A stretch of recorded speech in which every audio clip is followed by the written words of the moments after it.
It's a real paradox. It's probably why it's so hard and special to find teachers that can hold both of those things, which is challenge and joy, and how they speak to each other, and how that's the only way to grow. Mary Poppins says, in every job that must be done, there is an element of fun. You find the fun and snap the job's a game. And that is the key to life. This is Arts Educators Save the World, where successful artists and their mentors talk about how arts education transformed their lives.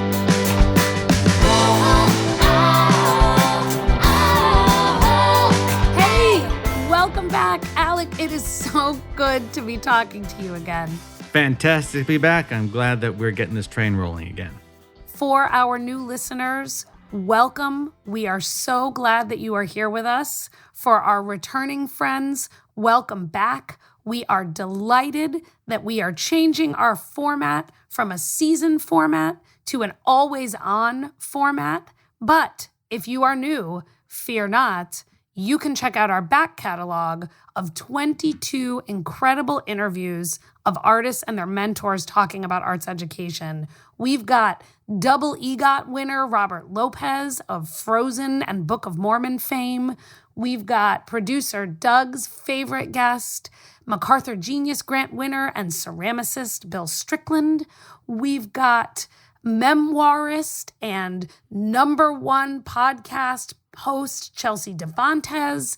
Alec, who are some of your favorite guests that we've had on the show?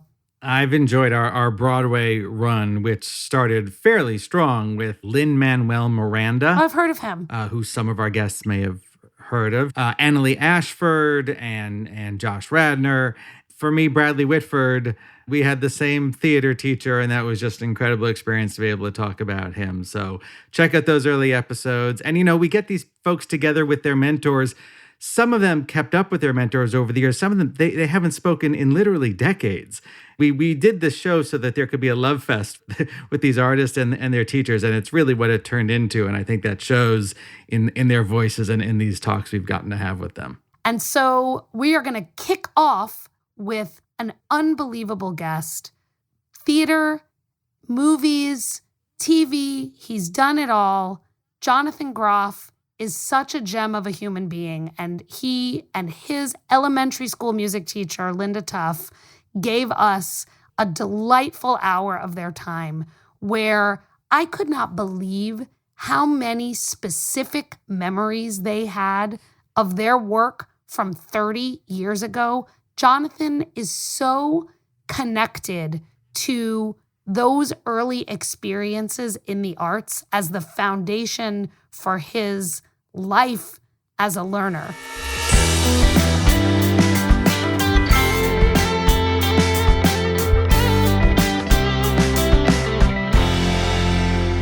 Greetings, everyone. I'm really excited for today's conversation. As listeners know, we always get started with a 2-level introduction. So first, I tell everyone about the amazing artist here with us, and then that artist gets to introduce their mentor. Today, I have decided to do my artist introduction in the style of his most recent role. That is, starting from the end of the story and making our way back to the beginning. Nice. Jonathan Groff is a bona fide star of stage and screen. He is the reigning best actor in a musical, winning the Tony Award for his portrayal of Franklin Shepard in Stephen Sondheim's Merrily We Roll Along. If theater is your thing, you may also know Jonathan as Seymour Krelborn in Little Shop of Horrors, or for his iconic portrayal of King George III in Lin-Manuel Miranda's Hamilton. Though he first earned his Broadway celebrity stripes as Melchior Gabor in Spring Awakening, a rock musical based on a German play about coming of age. If you're more of a movie buff, you probably saw Jonathan as Agent Smith in Matrix Resurrections, and you definitely heard him as both Kristoff and his reindeer Sven in the Frozen cinematic universe. And if TV really is your thing, you are probably a fan of Jonathan as FBI agent Holden Ford in Mindhunter. And these are just the highlights. Jonathan is one of the hardest working actors across all of these media, which is all the more reason to be thrilled that he's taken the time to be with us as we work our way back to the beginning of his story. Jonathan Groff, I'm so thrilled. Thank you so much for joining us. I can't wait for you to introduce the real star of the podcast, which is actually why you're here today. Yes, Erica. Oh my gosh. Thank you so much for that beautifully written and creative and artistic introduction. I appreciate all of that. Thank you for having me. Thank you for all that you do. So honored to be here on this podcast and be a part of your mission and what you've been doing via your book, via this podcast. And now, it is my honor to introduce the incredible, incomparable Linda Tuff. Linda was born and raised in Lancaster County, Pennsylvania. She graduated from Conestoga Valley, which is the same school district that she taught in for most of her career. Linda is still proud to be a CV buckskin, first as a student and then as a teacher. After she finished high school at CV, Linda went to Eastern Mennonite University and graduated with a degree in music education and piano performance. She spent 1 year teaching in Broadway, Virginia, before starting her epic career back in the Conestoga Valley School District at Smoketown Elementary School. Linda taught music to students from kindergarten through 6th grade. She was also the choir director for 2 choruses. In 2002, she started the school's first TV studio program where she produced a show every morning for the morning announcements. Linda spent an incredible 35 years at Smoketown Elementary School. Currently, Linda is the minister of music at her church. She has been playing for church since she was 14 years old. She is also a wedding officiant. Linda has been married to her husband, Mitch, for 36 years. They have 2 children. Her son, Cameron, lives with his family in D.C. They have 2 kids. Her daughter, Camille, and her family live in New Jersey. They have 1 child. Linda loves being Mimi to her 3 beautiful grandchildren. Linda also loves dogs, and she's got 2. A sheepadoodle and a shih tzu named Bentley and Oakley. Coming to us from her home in Akron, Pennsylvania, please welcome the amazing Linda Tuff. Wow, Jonathan, thank you. Thank you so much. It is a true joy to see Jonathan and also to meet all of you. And Erica, I love the idea. I love this book. I have to read it because I lived it. So thank you. I'm really looking forward to speaking with all of you. Thank you so much. We usually like to get started with telling the story of the time that you first remember working together. And it's okay if it's not the same story, but the kind of origin of your collaboration is a really nice place to get started. So either of you feel free, but what's the first thing you remember about working together? My mom is also an educator, and she taught physical education. With me. Yeah, we're buds. Yeah, with Linda. And my brother is 3 years older than me and had Linda as a teacher before I was there. And I remember my brother and my mom both talking about how incredible Mrs. Tuff was as a teacher and as a person, and how much I was going to love her. And I remember I met her when I was in 4th grade. That was our first time really properly working together, 4th grade music class. And I remember seeing her in the hallways and going to my brother's chorus concerts that she was conducting and being so magnetized to her just from afar, even before I met her. Like, she was this magical music person that I couldn't wait to meet and get to know. And I remember I can't remember if it was my mother or my brother telling me that she was really into the TV show I Love Lucy, which was also my big passion in 4th grade. And so I remember the first day of music class in 4th grade intentionally wearing an I Love Lucy t-shirt that I had because I wanted to connect with her so badly.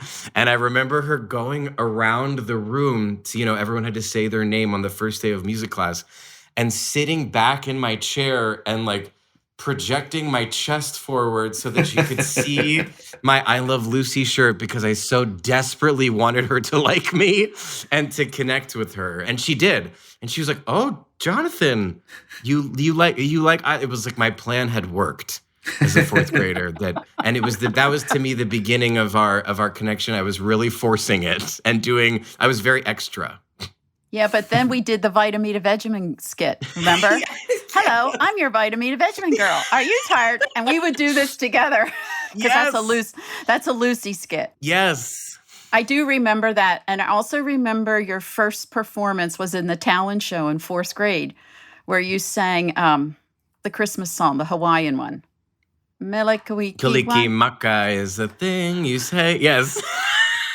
That was his first performance that was awesome. Yes. Wow. I do remember that. I remember you loving the concerts and you and your mother coming up afterwards.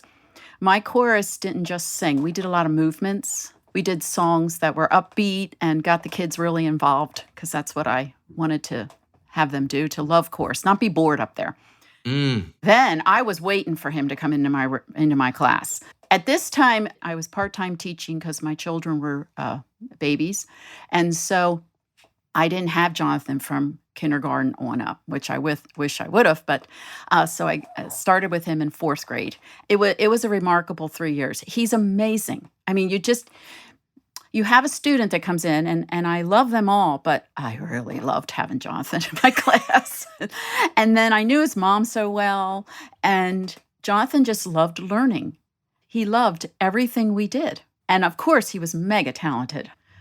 I don't know. It's his wonderful personality. He was down to earth, even as a fourth grader. And I loved having him. And I remember sixth grade graduation. You and Jean and Barrett came back to my classroom after the ceremony was over. And do you remember we just sat in there and we almost cried together, because that was it. He was leaving me.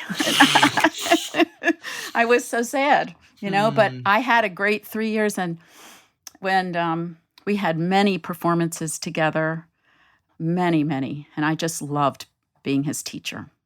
I loved it. I feel like I want to cry even just like talking about all this. And I want to say one quick thing is that, like, you say that I loved learning, but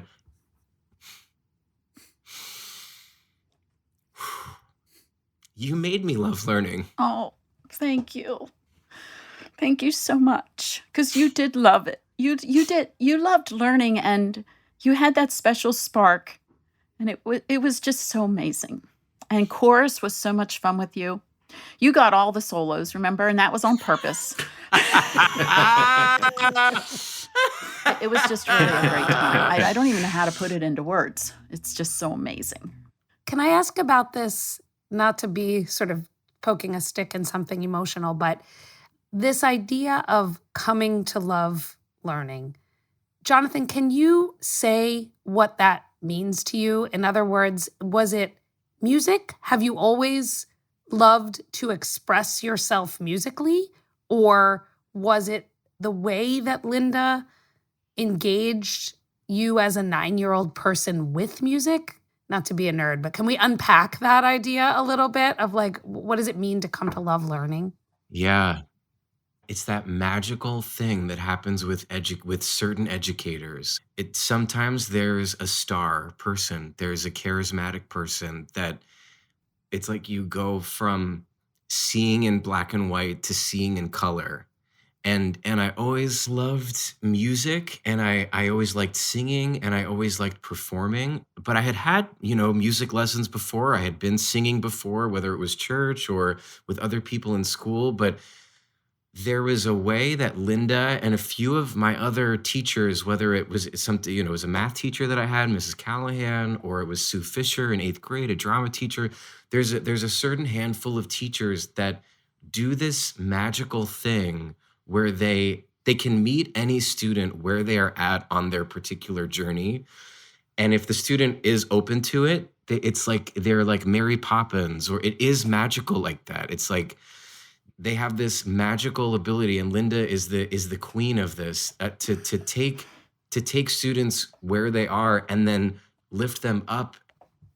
I thought of her 2 months ago because another gift that she gave me too, this is like as a performer, that I really remember was in chorus. It was not like it was all fun and games. She was really about the work and really about getting it right, getting the harmonies. Like it wasn't like it was we were there just to have fun. She created a joyful environment, but she was also quite a taskmaster when it came to notes and cutoffs. I remember this one song. It was I like, know what you're going to say. let us walk in peace. And she was like, you're walking in pee until I cut you off. Like let us walk in peace. She was really hard about the cutoffs and really demanded a level of excellence when we would be rehearsing. But when we got to the performance, it was about joy, and it was about a celebration of the work that you had done to get to that moment. And it was about entertaining the audience, and it was about having a good time once you got to the show. And I remember like we working so hard in the preparation and then being so like released to fly in the performance, because once we got to the performance, I remember walking onto the riser and being like, okay, got to get the cutoffs, got to get the thing, got to get the notes. And then Linda shocked us all by having these signs that she would lift up that said, smile. And she would look at us and smile. And it was a sign that only the singers could read, that the audience couldn't see. These like secret signs. And then we were like, and then a sign that said, have fun. And she was like, all of a sudden the joy came out, and this revelation of, oh, we worked so hard to know what we were doing. So in this moment of performance, we could fly, which is a different muscle than what you're working in rehearsal. And a lot of actors still that I work with to this day don't understand that difference, that sometimes it's like they enjoy the rehearsal process, and then there's something unfulfilling about the performance, or they're miserable through the rehearsal process because they only want to get to the performance. But you need the discipline and the release of both to really succeed. And I learned that, and I still think of that so much from Linda Tuff. That's a Thank specific you. performance thing. Yeah. That was one of my goals as a music educator. Thank you so much. Because I didn't want to put children up there that were not ready. And I would tell them, everyone has a part in this. Everyone can do something. And that's where the key to the love of learning, I really tried in my class to find something for everyone so that they felt like they could learn. Even to the students who didn't like music, I would find things for them to do that maybe weren't music oriented, like rolling up chords. They were excellent at rolling up mic chords. Or watching the air conditioning unit, making sure it's working. Or there's tons of things. And they come back to me now and they're like, we loved your class. You let me roll up chords. I'm like, well, thank you for rolling them up, because I hate doing that. So it's like, there's so many things. And those students also would run the lights at the performances, or hook up the mics, or move those heavy choral risers. There's something for everyone. And my goal was, because I had these kids, year after year, and my goal was that when they look back at music, they remember I learned in there, but I also felt that I was something in there and I had some kind of success, because maybe their day was horrible up until then. Maybe their home life is a problem, but I wanted them to feel like you're welcome here and you can enjoy yourself here. But I control the fun. That's yeah. And let me just say, as someone, I'm here visiting a friend. I got to see her show. Her incredible singer. Got to see her show last night. And after the show, I wrapped up all the chords for them. So I want to thank you, as someone who would have been a chord rapper. Thank you from all of them as well. They You're appreciate very it. welcome. I can guarantee. And to me, it was just something very simple to make them feel like they can do it, because maybe they struggled in all the other subjects, and I wanted them to have success in my class. And of course, what do we want? We as a teacher, we want to have lifelong learners. That degree of learning looks different with each student. Jonathan, do you remember the show Looking Great in 98? Oh my gosh. Yes. That was a big show. Yeah, Yes. I took each 5th and 6th grade class along with the phys ed teacher, and each class we picked a popular song and they did like a dance routine or like jump ropes, but your class did basketball. Yep. Basketball routine. And each class came on the stage. It was a huge show and we had all kinds of props, and it was called Looking Great in 98 because it was in 1998.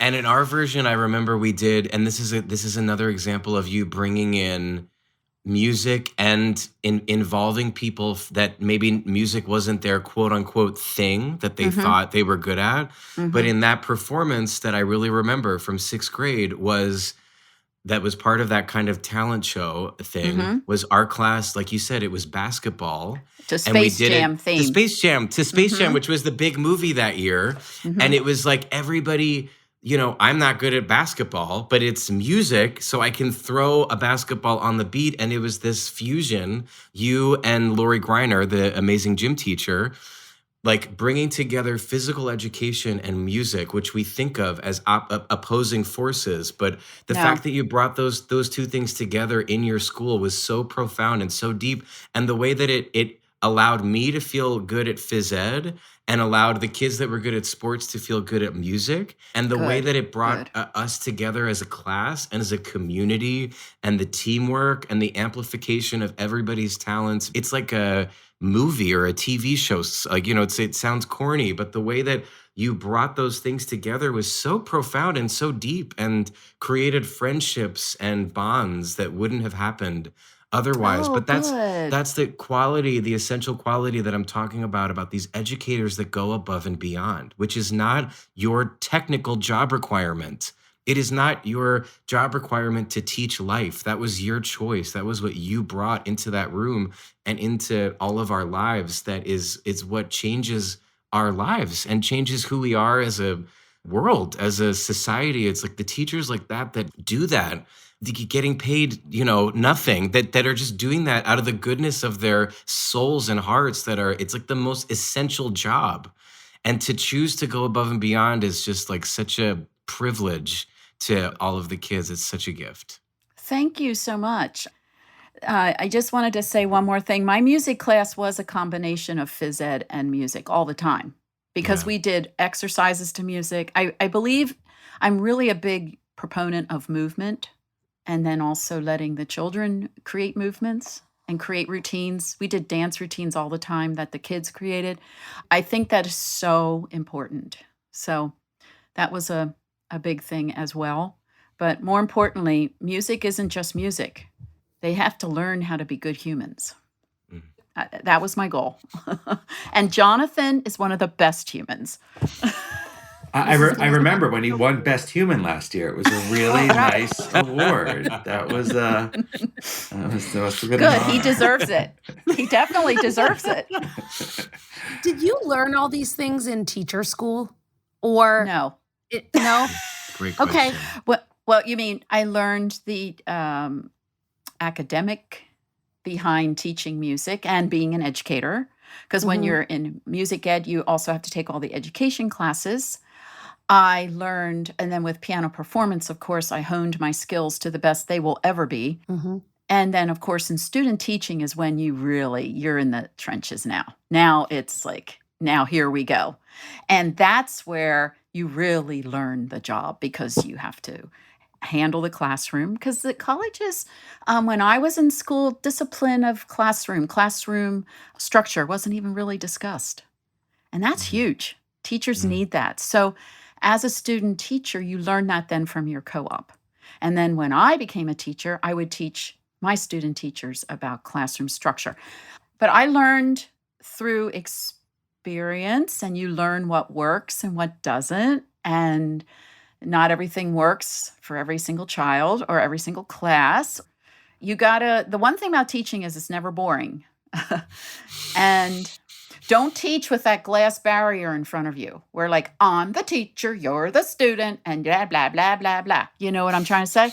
You got to get in there with them and get to know them as people and get to their level. And then they learn. They learn. And that's what your job is.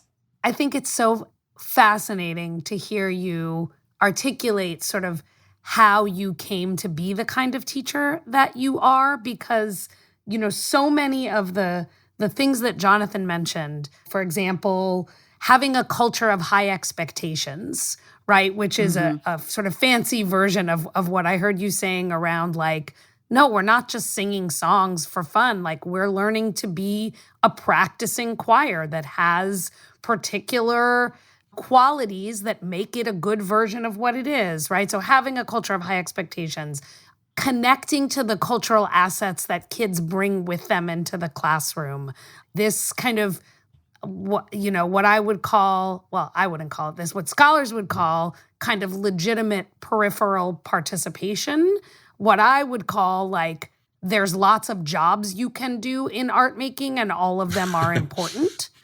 Like all of these features are things that I try to teach as a teacher of teachers, but is very hard to articulate outside of the context of actually doing it. So hearing you say like, yeah, you can kind of learn the academics of it, but it's not until you're in front of a group of kids that you mess your way through some of those strategies.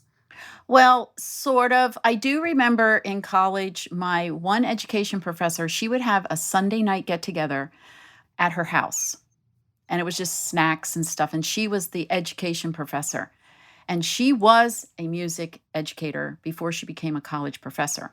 So that's where I learned a lot of real life, like she would say, tell us about her experiences. And she would tell us, what works and what doesn't. And that was so helpful, rather than always learning about the history of education. And I mean, I know that's important too. I'm not saying it's not, but it's really important to be able, you have to be able to teach students. And in order to do that, you have to have some kind of structure so they listen. And then you want them, my class was 99% participation. I didn't do take notes, here's a book, read this, blah, blah, blah. No, we were all about doing. So since it was such an active classroom, the expectations had to be there. So I included the children in actual classroom rules. Like, what would you like to see in this classroom? And those are the rules that we would follow. And it wasn't a long list. You kept it to 3. Did you learn how to do that instinctually? How did you, like, when you say I'm teaching life, or you talk about, you got to meet the kids where they are, and you have to have a structure. Was this something that just you saw little by example in the student teachers and the Sunday night get-togethers at college, but would you say that it's like your personality and just like who you are as a person that led you to this sort of like ethos as a teacher, like over time? Where did you learn this? I don't know. So the special magic sauce that you have, I guess I'm trying to figure out. I don't know. It just came naturally. Yeah. From the time I started at Smoketown, Mr. Peach, the principal, he would come in 4 times a year to evaluate and everything. And he always loved what he saw. So, I mean, he'd always say, this is great. This is great. And I don't know. I guess it's just. Did the structure evolve as kids changed, as the Yes. times changed? As Yes. like how did that go? Yeah. Because our school, our clientele of students changed from the time you were there, Jonathan, till the time I retired 3 years ago. So you either sink or swim. That's pretty much how it is. And so I chose to swim. Although some days I thought I was sinking, but no. You have to reach these children, and that's the key. I guess part of it is natural because I really don't work at it. Yeah. I don't feel fake. Does that make sense? Yeah, yeah. I have a question. What do you do when the enthusiasm is not there? Is there an element of letting go as a teacher when you're like, because you can't reach every student, and the thing of meeting the students and like the ones that you miss, the ones where you don't find the connection, is that something that you just have to have personal peace with? How do you let that go? Like, how do you handle that aspect of it? So I had 7 classes a day, Oh my God. 7 45-minute classes a day, plus TV studio in the morning and parent pickup duty in the afternoon. Now, that being said, I saw a lot of kids all day long, and I saw almost the whole school. So at that time, our school was like 600 students. I'm not going to get to everybody. I try, but I did struggle with that. And then I thought, you know what? I did everything I could. I have to let it go, let it go. Okay. I just had to let it go. Yeah. Because I tried. And sometimes if I didn't connect with a student in my classroom, believe it or not, I might connect with them when they're waiting for their parent to pick up. I don't know. We'd talk about something else. Or, yeah. And then some students, they didn't want to, they didn't like school. They didn't want anything. I don't know. I had to, at least I know I gave my 100%. That was my goal. Every day, do the best you can, and that's all you can do. This conversation is so in line with, everyone will. It's available now. I'm going to get it. It's so in line with the book, which talks about, again, it's not how arts education saves artists. It's how it can save the world, and or how arts can save education, not how arts could just save artists. And you've talked about life. Obviously, it's all about life, but very practically, this connection of music and phys ed is like, that deserves a chapter in Erica's next book of how do we use these practices here in the arts to move into everything, math, gym, and life. And Jonathan, what you're saying about the art of preparation versus the art of performance, the practice of preparation versus the practice of performance and its purposes, can you connect that to you as a human, whether as a student in other disciplines, in other classes, or just in life? How has that become a part of who you are, if it has? Oh my God, it's everything. Yes, it's this balance, and it's an impossible balance to be perfect at. But it's this attempt to be intentional and be hardworking and have goals, have focus, have a path forward, have a plan of where you want to be, and then releasing that plan and knowing that, it's like we make plans and God laughs, or whatever the famous saying is of like, it's that idea of rehearsal versus performance is so universal because we all rehearse our lives. We might even rehearse what we're going to do this morning. And where are we going? You're getting in your car to go somewhere, you're meeting a friend, you're having a plan about what is going to happen.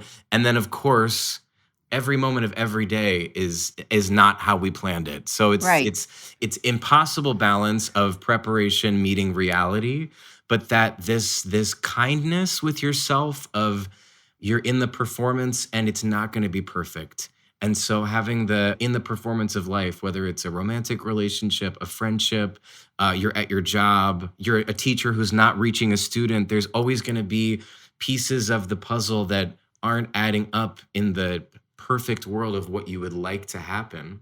But having breathability, having joy, like Linda would lift the sign, smile. Linda would lift the sign, have fun. This is the grand subtext that underlays all of our best made plans and all of our desires in life is smile, have fun. At the end of the day, if you can bring that to your discipline and your hard work and manage to somehow find that brief moment where you can be both, that's something I think worth striving for in every aspect of life. May I add something there? I just remembered. Now, I've been out of school 3 years, but I can still remember what all happened. With rehearsal with the chorus, I would tell the kids when it was getting like, oh my gosh, we're not getting this, and they get frustrated. I would say, I'm frustrated too. I think it's just the action of come to where they are. Like, I'm human too. This isn't sounding good. Let's go. This is stinking right now. And so I would come to their level, but then I always would tell them, this isn't fun right now, but it's going to be fun when you get it right. And that little moment of, not to say that I was all about fun, because I wanted them to learn, but I also wanted them to enjoy it. But Fun doesn't necessarily mean no structure, because that was not who I was. But fun, I'm like, when you get up on that stage, I want you to be happy with what you've done. And that's why we're putting all the work in now. And I'd always say, we're building a house, the foundation. Now we're on the first floor. Come on, let's get to this second floor. And, it's that sort of idea where meet them in the trenches with them. And I think it also is you have to develop a trust with your students, because they had to trust me that they were going to enjoy being on that stage and they were going to have fun eventually. And then when they did, it was just it was like a light bulb went off. It was magical. It was magical just for me too. I mean, sometimes I would just want to cry at the end of songs because it was so great. But yeah.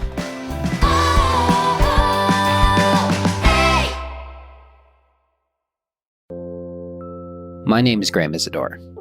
I have a progressive eye disease called keratoconus. Admitting I'm losing my vision has been hard, but explaining it to other people has been harder. Lately, I've been trying to talk about it. Short-sighted is an attempt to explain what vision loss feels like by exploring how it sounds. By sharing my story, we get into all the things you don't see about hidden disabilities. Short-sighted from CBC's Personally, available now.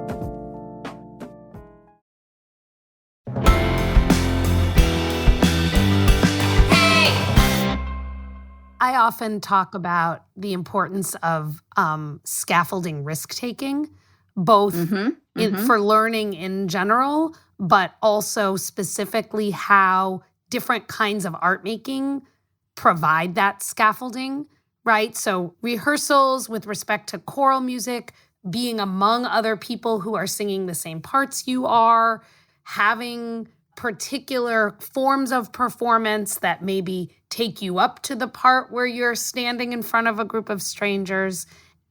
I've been thinking a lot about the concepts of fun and joy. And, you've mentioned it a lot today, but I think there's this frankly wrong-headed idea in education and in learning that difficulty and fun are opposites. Right? So correct. If you're doing something quote unquote hard, then it can't possibly be joyful or fun. And my favorite thing about arts learning is how much on display the relationship between difficulty and joy is. Not just so that we can say like, haha, our classes are better than your classes, but also for kids, for learners who maybe shy away from things that are difficult because they feel like a failure or they feel like they don't know how to do things, that if they're in a space that is joyful and difficult, it provides that drive to do more things that are difficult, to push yourself, to take a risk, to see the joy in that risk. And I hear so much of that in Linda, in the way that you've worked with kids for 40 years. Yes, I totally agree with you. Also, like I said in the beginning, everyone could do something. So everyone's scaffolding is different, okay? And a job as a teacher is you need to get to know your children a little bit, and then you can guide that scaffolding. And some will be like here, and some will only get here, but these right here, that's important, and it's success. And then that just like spreads out into other areas of their life. And that's the way it should be. Because we all know when we think, oh, I can't do that, and we do it, then we feel more successful to try something else.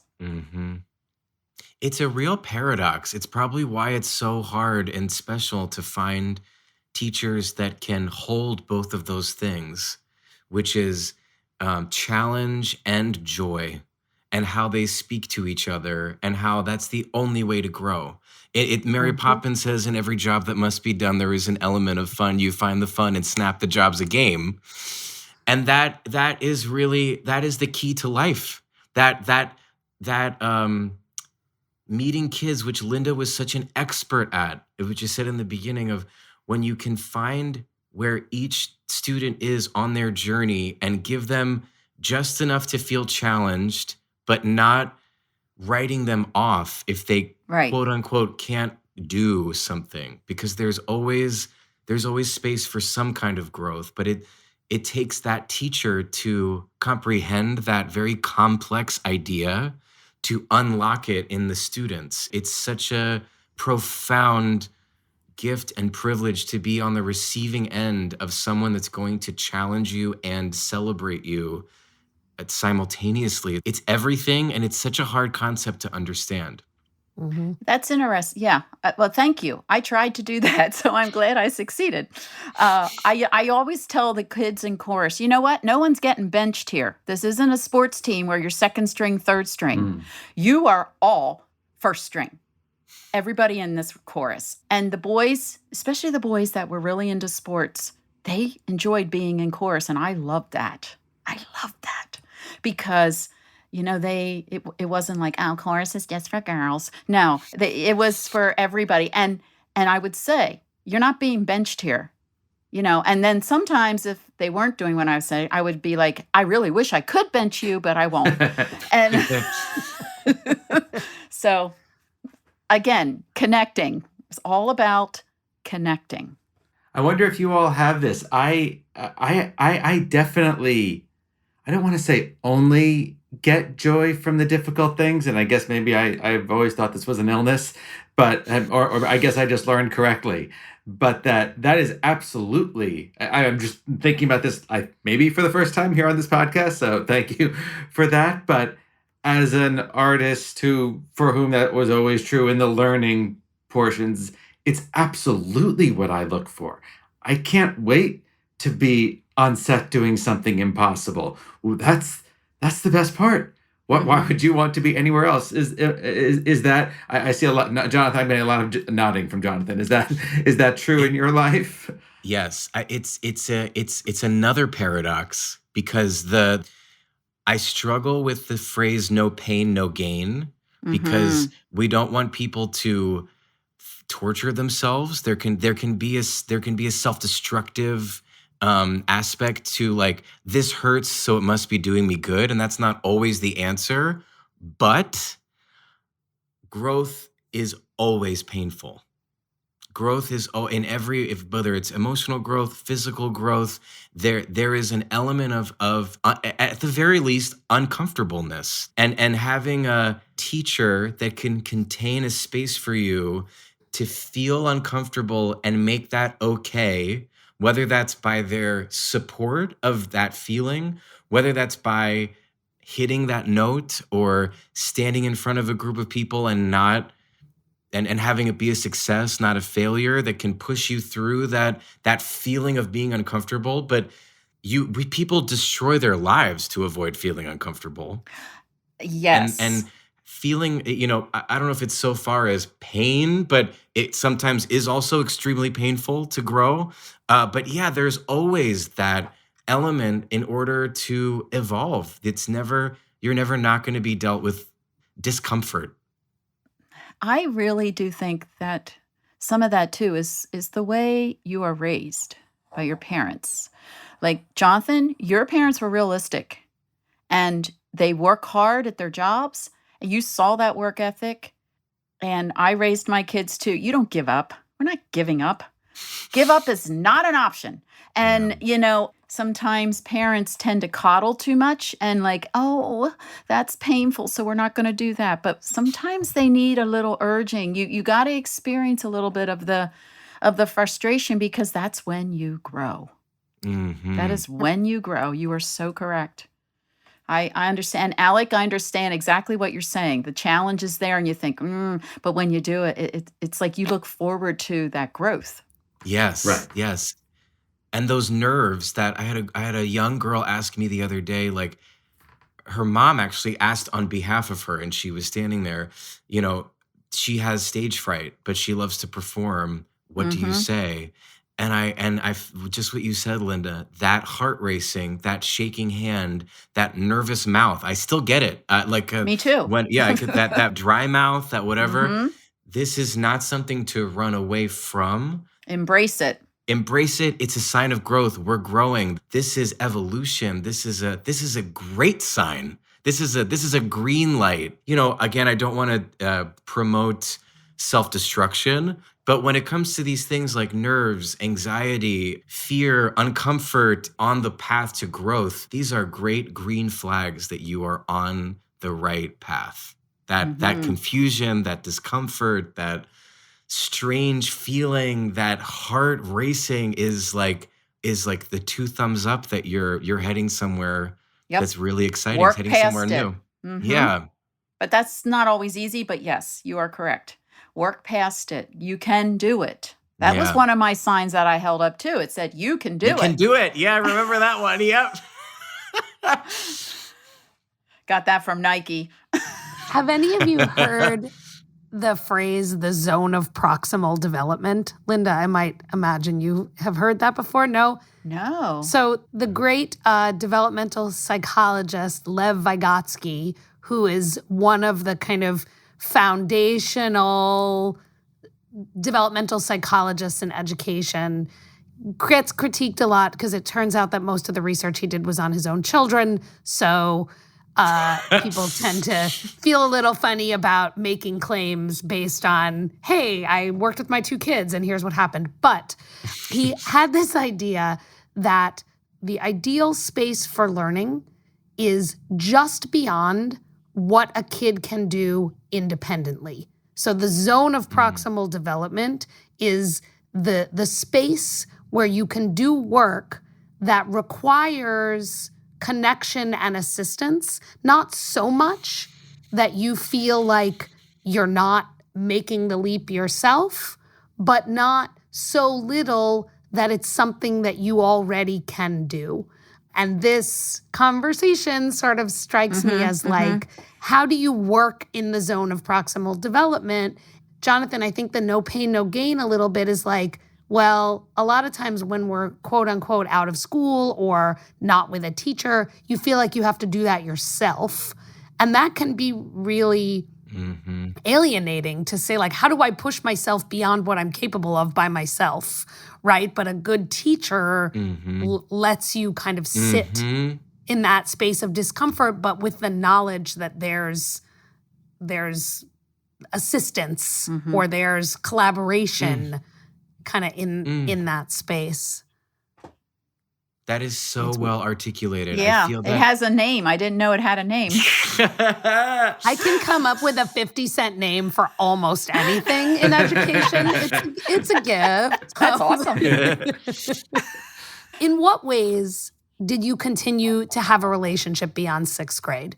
And I ask that because, you know, sometimes when we talk with artists and mentors, it's an active relationship. You all had your primary mentorship relationship between the ages of like 9 and 12. How did you continue to work together, or what ways did you think about this mentor-mentee relationship?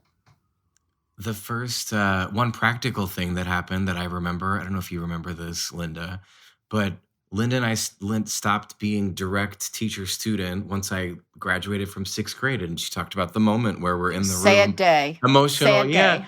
This is it, you know? And that was true as like the end of any collaboration.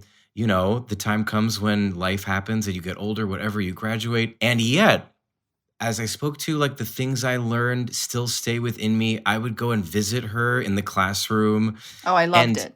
And when I would visit her as like a early teenager into my teenage years at middle school and high school, whenever I would walk into that room, it was like a plug right back into this, exactly what we're talking about: discipline, joy, growth, music. It was like, oh, that's great. Oh, you just feel that. It's like, I can even smell whatever your perfume is. Like, even seeing you right now on the screen, I can smell you. And that smell is related to that feeling of being that age. I go right back and it's like, oh, I remember.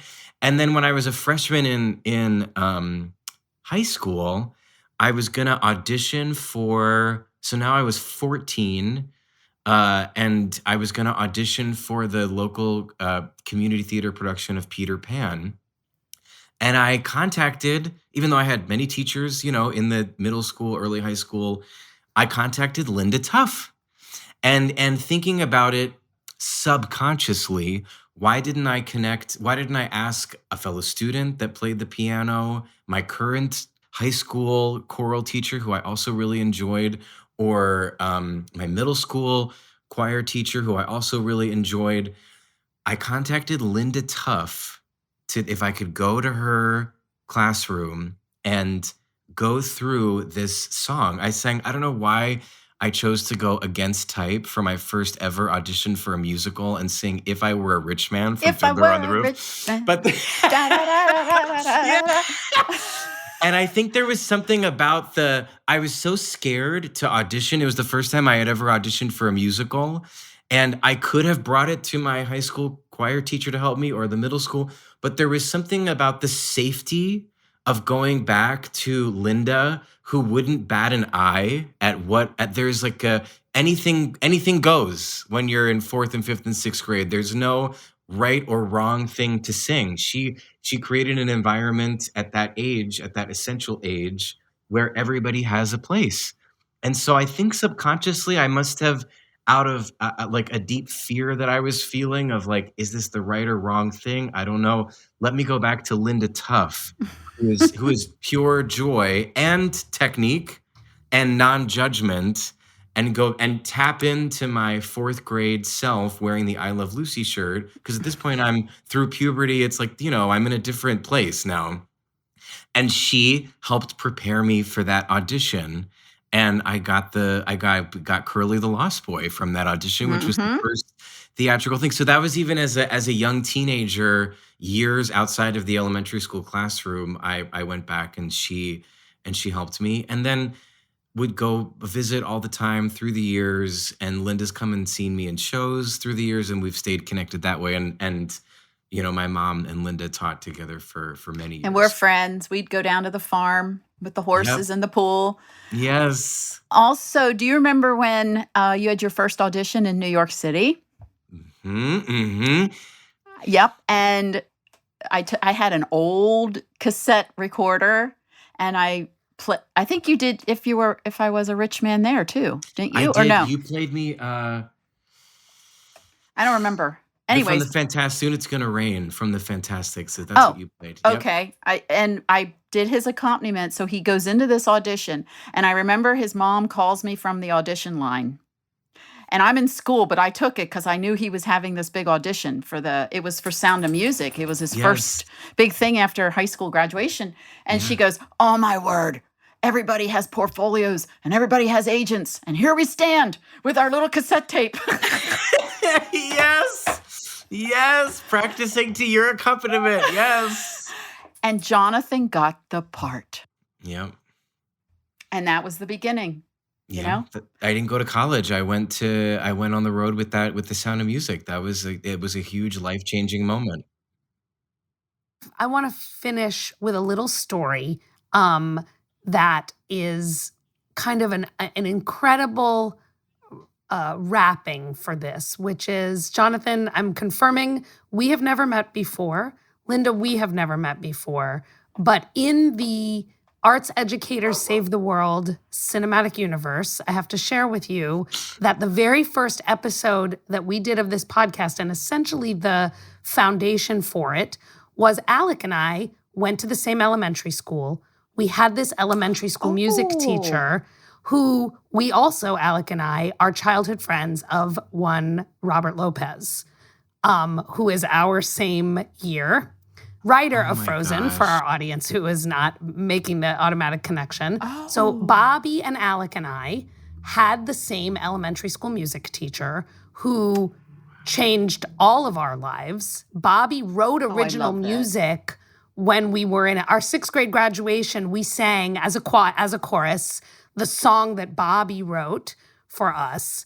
And then to put the final bow on, those very first episodes also feature another Barbara Ames alum, Lin-Manuel Miranda, who is younger than Alec and Bobby and I, but also went to our elementary school and also had this elementary school music teacher who, I mean, we could do like a find replace in that interview, Linda, for some of the things you said about the ways that you thought about your work in the way that Barbara thinks about hers.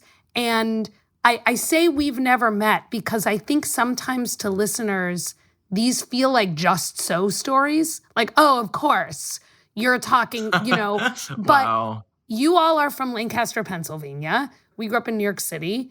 And these ways of understanding why art making matters are so transformational for all of us as professionals, but also, Linda, to have someone like you, someone like Barbara, shape all of what is possible. And, not to be too cheesy, leads to, now Jonathan is a Tony Award winning actor, and you can draw the lines directly.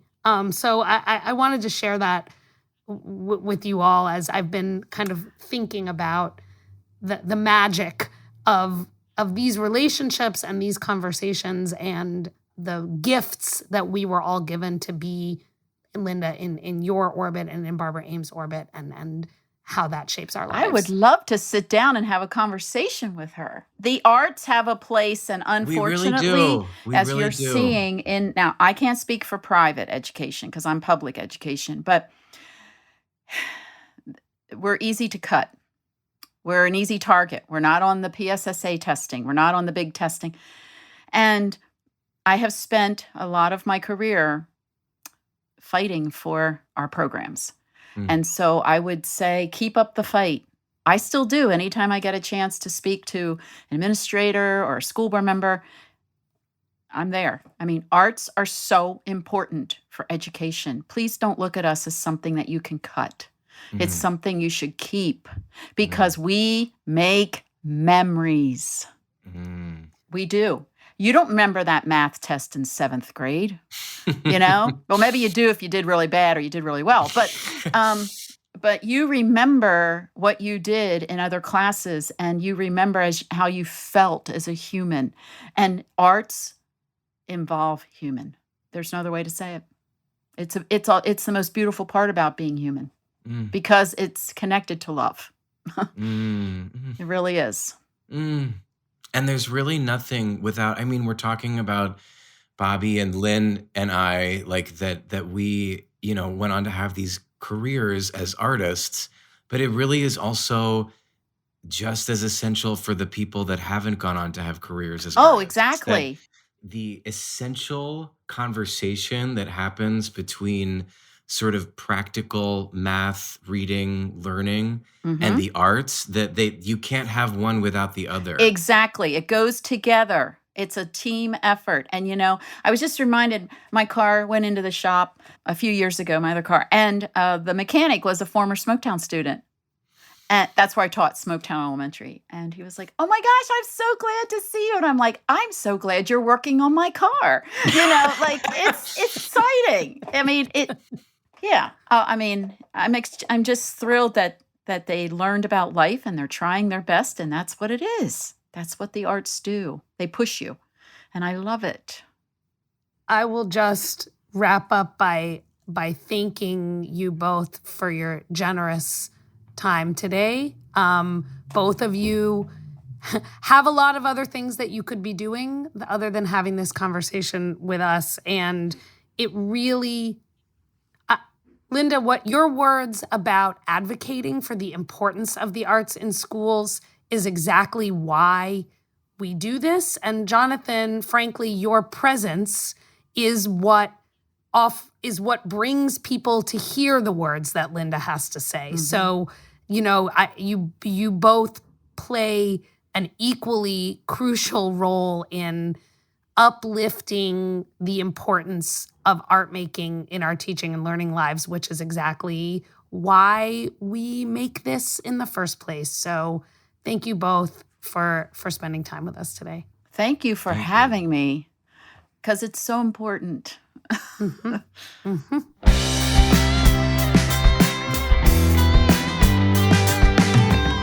Wow, that was an amazing journey.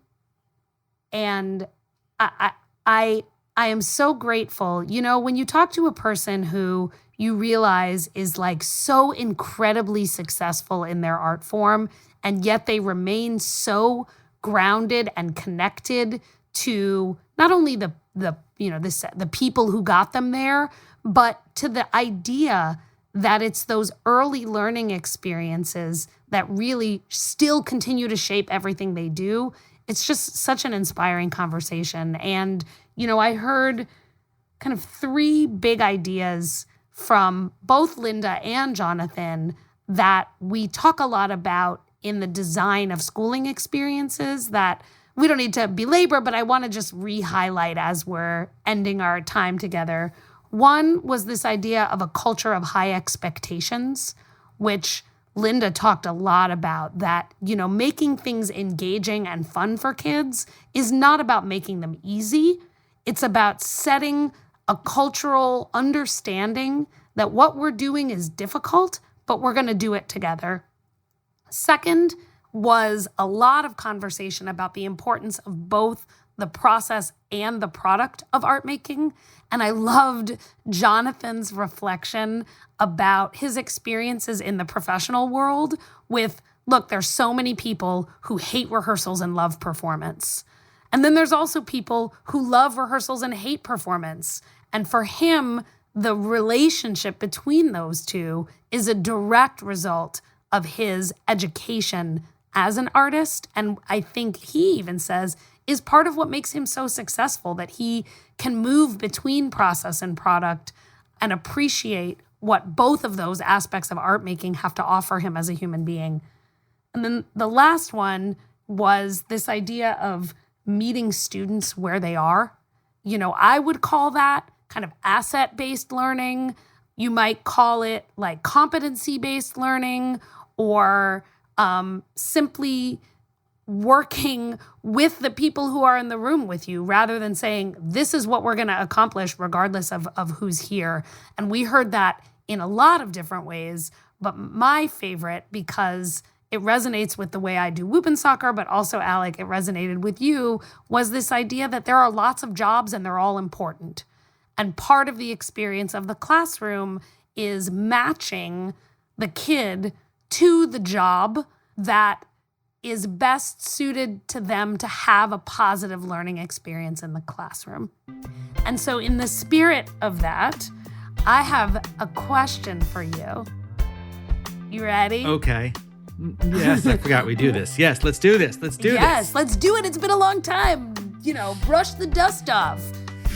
Oil the gears, whatever metaphor you want. Improv metaphor. What are 3 jobs in the arts that you wish you had that help get the job done? I wish I were the person who coordinates the food trucks, because everyone loves the food trucks, and so you're the hero when you bring the food trucks. 1. I wish I could do costume design, but I'm colorblind and have no taste or style. 2. So I'm not going to do that. And number 3, I want to. Let's go. Oh, I'd like to be the lead in a big musical. I can't sing. My acting's not great. I don't have the patience for it, and no one will hire me for that. So I'm on my way. 3 things. Erica, I have a question for you, which is, it's similar in mathematics, but different in tone. What are 3 ways that listeners can connect with the show? Yeah. Well, you can go to your favorite podcast platform and follow our show. 1. Rate our show. 2. And leave a review for our show. That's 3 things. I want to be clear. Don't rate it with a 2, by the way. That was the second thing. Rate it with the highest. We don't want to tell you how to rate. You should rate the show how you want. Especially if you want to give it 5 stars. We want you to engage in the way that is meaningful and we want to you. meet you where you are and have an asset-based rating system here, which results in 5 stars. Onward together. Arts Educators Save the World is hosted by Erica Rosenfeld Halverson and produced and co-hosted by me, Alec Lev.